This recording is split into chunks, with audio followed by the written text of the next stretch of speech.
오늘 2절 말씀에 보면은 그가 밤에 예수께 와서 이르되 라삐여 우리가 당신은 하나님께로부터 오신 선생인 줄 아나이다. 하나님이 함께 하시지 아니하시면 당신이 행하시는 이 표적을 아무도 할 수 없음이니라.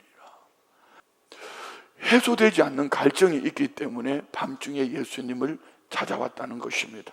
그런데 예수님의 대답은 그가 질문한 대답과는 전혀 상관없는 예상하지 못했던 대답을 주십니다. 3절 말씀 보시겠습니다.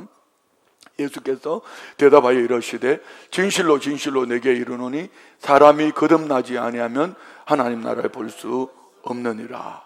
혹시 여러분도 니고데모처럼 무언가 부족함을 느끼고 계시지 않은지요? 오늘 이 말씀이 바로 이런 우리 마음에 예수님께서 주시는 놀라운 답변입니다. 그래서 하나님은 우리를 이 복음으로 초청한 것입니다. 첫 번째, 다 가져도 거듭나지 않으면 이 모든 것이 헛것이 됩니다. 자, 3절 말씀 봅시다. 다시 봅시다.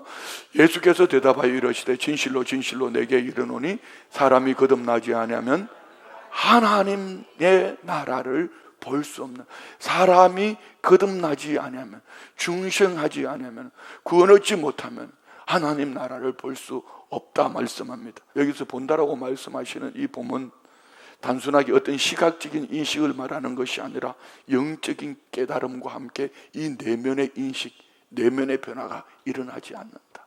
네가 거듭나지 않으면 영적인 깨달음을 얻을 수도 없을 뿐 아니라 네 내면 안에 아무리 갈증하고 변화를 추구해도 네 내면 안에 속 사람이 바뀌지 않는 이상 모든 것을 채워줘도 너는 여전히 갈증할 수밖에 없는 인간이다, 이런 얘기입니다. 그래서 거듭나지 않은 사람은 하나님 나라를 경험할 수 없다, 이렇게 말씀하는 것이죠. 자, 그러면 왜 거듭나지 않으면 하나님 나라를 볼 수 없는가? 5가지로 말씀을 드립니다.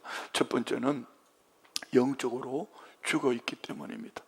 허물로 죽은 우리를 그리스도와 함께 살리셨다, 이렇게 말씀합니다. 거듭나지 않은 사람은 곧 허물과 죄로 인해 영적으로 죽어 있는 상태입니다. 하나님 나라를 인식하거나 하나님 나라를 이해할 수가 없는 것입니다. 그래서 거듭나지 않으면 하나님 나라를 볼 수 없다. 왜? 영적으로 죽어 있기 때문에. 두 번째는 거듭나지 않으면 하나님의 나라가 추상적인 개념에 불과한 것입니다. 하나님을 단지 개념으로만 알기 때문에 그것이 삶에 변화를 주지 못하는 것이죠. 세 번째는 거듭나지 않으면 영적인 것을 깨닫는 능력이 없기 때문에.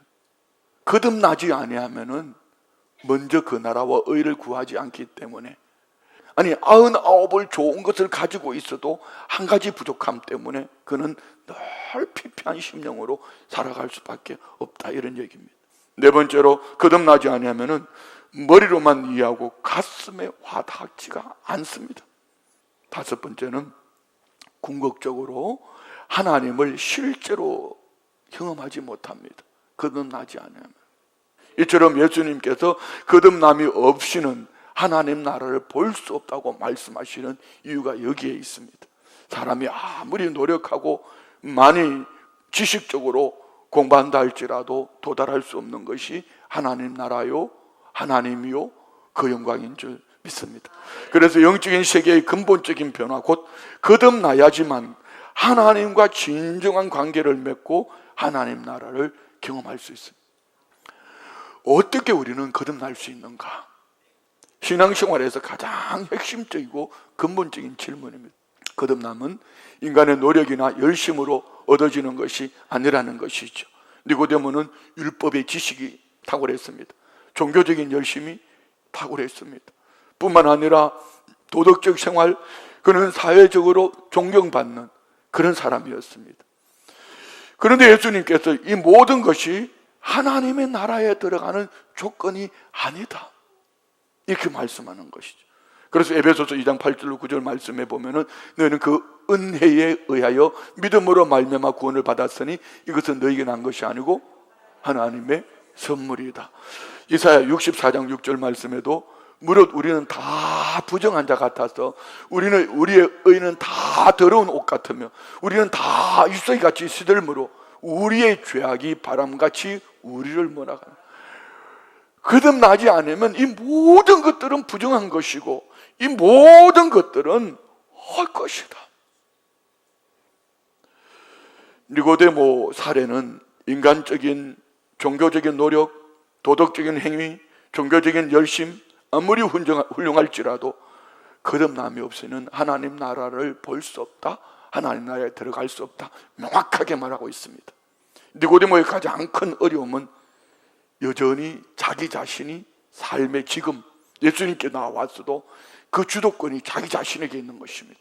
내가 교회 가야 되고 내가 이 일을 해야 되고 누가 나를 알아줘야 되고 전부 나 중심으로. 두 번째, 거듭남은 전적으로 하나님의 절대 주권적인 역사라는 것. 5절 말씀 보십시오. 예수께서 대답하시되 진실로 진실로 내게 이르니 사람이 무엇으로? 물과 성령으로 나지 아니하면 하나님의 나라에 들어갈 수 없는. 자, 니고데모에게 왜 물과 성령이라고 말씀하셨는지는 구약 성경에 정확하게 이렇게 기록하고 있습니다. 우리 에스겔서 36장 25절로 27절 말씀. 맑은 물을 너에게 뿌려서 너희로 정결하게 하되 곧 너희 모든 더러운 것에서와 모든 우상숭배 너희를 정결하게 할 것이며 또 새 영을 너희 속에 두고 새 마음을 너희에게 주되 너희 육신에서 굳은 마음을 제거하고 부드러운 마음을 줄 것이며 또 내 영을 너희 속에 두어 너희로 내 율례를 행하게 하리니 너희가 내 규례를 지켜야 한다. 이 세 구절은 한 가지입니다. 물, 성령. 물과 성령이라고 말할 때 이 과가 헬라어로 가이라는 단어인데요, 물, 즉 물 그리고 물 다시 말해 곧 물과 성령을 예수님은 강조하는 것이죠. 네가 알고 있는 에스겔서 말씀에 물로 씻어 깨끗하게 하신다고 말씀하시고 새 마음을 두어 너희 안에 부드러운 마음을 줄 것이고 더러운 거 씻겠다고 말씀하신 그 말씀에 네가 알고 있는 그 물, 곧 성령 하나님이 오셔서 네 안에 거듭나게 할 거야. 이런 이야기입니다. 예언대로 하나님이 죄를 씻어주시고 새 영을 주셔서 새 마음을 주시고 인간 스스로는 만들어낼 수 없는 것이 거듭남. 지식으로도 돈으로도 물질로도 권세로도 이루어질 수 없는 것이 거듭남이다. 이렇게 말씀하는 것입니다. 영적으로 죽어있는 사람은 스스로 믿음을 만들거나 진정한 회개를 할 수 없습니다. 마치 육체적으로 죽은 사람이 아무것도 할 수 없는 것처럼. 그래서 이는 인간의 자유의지나 선택과는 무관한 하나님의 절대적 주권적인 영역 안에 있다는 것을 믿으십시오. 하나님 먼저 우리를 복음으로 부르시고 거듭나게 하신 그 결과가 회개가 되어지고 믿음으로 일어나서 우리는 다양한 모습으로 달려가는 줄 믿습니다. 믿음과 회개는 거듭남의 원인이 아니라 믿음과 회개는 거듭남의 결과. 거듭났기 때문에 회개를 할 수 있고 거듭났기 때문에 믿음의 다양한 신앙생활에 열심을 낼 수 있는 줄 믿습니다. 그래서 거듭남은 처음부터 끝까지 하나님이 하시는 일이며 사람으로부터 어떤 노력으로도 어떤 열심으로도 이룰 수 없는 것이 하나님께서 우리에게 절대 주권으로 불가항력적으로 주신 구원의 은혜인 줄 믿습니다. 세 번째는 거듭남은 인간의 이성으로는 온전히 이해할 수 없는 신비, 미스테리입니다. 6절로부터 8절 말씀 보십시다. 육으로 난 것은 육이요 영으로 난 것은 영이니 내가 네게 거듭나야겠다는 이 말을 놀랍게 여기지 말라. 바람이 임의로 불매 내가 그 소리를 들어도 어디서 와서 어디로 가는지 알지 못하나니 성령으로 난 사람도 다 그러하니라. 성령의 역사는 바람과 같다. 바람이 어디에서 어디로 가는지 알지 못하지만 흔들린 나뭇가지 구름이 떠내려가는 것을 보고 안다. 이 얘기를 우리에게 중요한 뭘까요? 그 사람 안에 말의 변화가 일어나고 있구나, 가치관의 변화가 일어나고 있구나, 그의 삶의 변화가 일어나고 있다는 것은 무슨 얘기죠? 그 안에 성령님의 역사가 지금 일어나고 있다는 것입니다. 할렐루야. 예전에 보지 못하고 인식하지 못했던 영적 현실들을 보고 느끼면서 머리로만 알던 하나님의 사랑이 가슴에 와닿을 때에 그는 감격할 수밖에 없는 것입니다. 거듭남이 모든 문제를 해결해 주는 것이 아니라 오히려 육체의 소욕과 성령의 소욕이 내 안에서 갈등 싸우는 것. 이전에는 교회 안 가도 아무렇지도 않았는데 교회 안 가면 막 이 속에 불이 납니다. 성령님이 그 안에 계신다는 증거입니다. 거듭났다는 이야기죠. 결국 거듭남에 대한 가장 핵심적인 답은 따라합시다. 은혜다. 우리 주의 은혜다. 할렐루야. 그렇습니다. 우리는 이 신비한 역사를 완전히 이해할 수 없지만 죽었던 나를 살려내신 하나님께 감사하며 그렇게 말한 하나님, 나를 다스려 주십시오.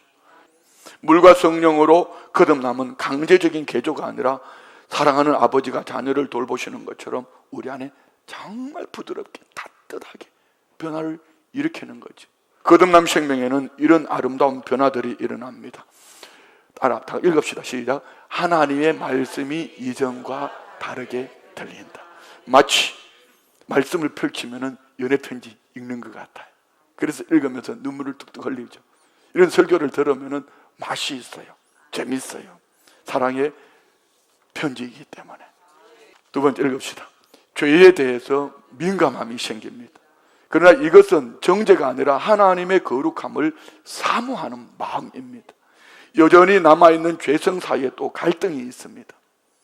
이 갈등 자체가 새 생명을 얻었다는 증거입니다. 또 읽읍시다. 새로운 사랑의 발견입니다.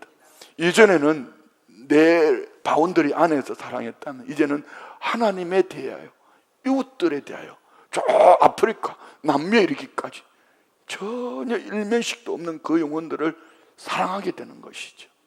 혹시 이런 변화가 아직 분명하지 않다고 해서 낙심할 필요는 없습니다. 하나님 우리의 진실한 갈망을 아시기 때문에 니고데모의 중심을 보셨던 것처럼 여러분을 이 자리, 이 설교를 듣게 하신 이유는 너도 거듭남이 필요하기 때문에 하나님이 복음으로 초대한 것입니다.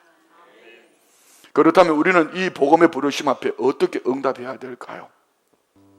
우리 다 같이 한번 읽을까요? 다 같이 마음의 중심을 담고 시작. 주님, 저를 거듭나게 하신 은혜에 감사드립니다. 아직 온전하지 않지만 주님께서 시작하신 선한 일을 끝까지 이루어 가실 것을 믿습니다. 매일 성령님의 인도하심을 따라 복음의 사람으로 살아가게 하소서. 아멘. 예수님의 이름으로 기도합니다. 아멘. 할렐루야. 복음은 우리를 부르십니다. 새로운 생명으로, 새로운 소망으로, 새로운 사랑으로 복음은 우리를 부르십니다. 이 부르심의 기쁨으로 응답하는 우리 모두가, 여러분 모두가 되기를 주의 이름으로 축원드립니다.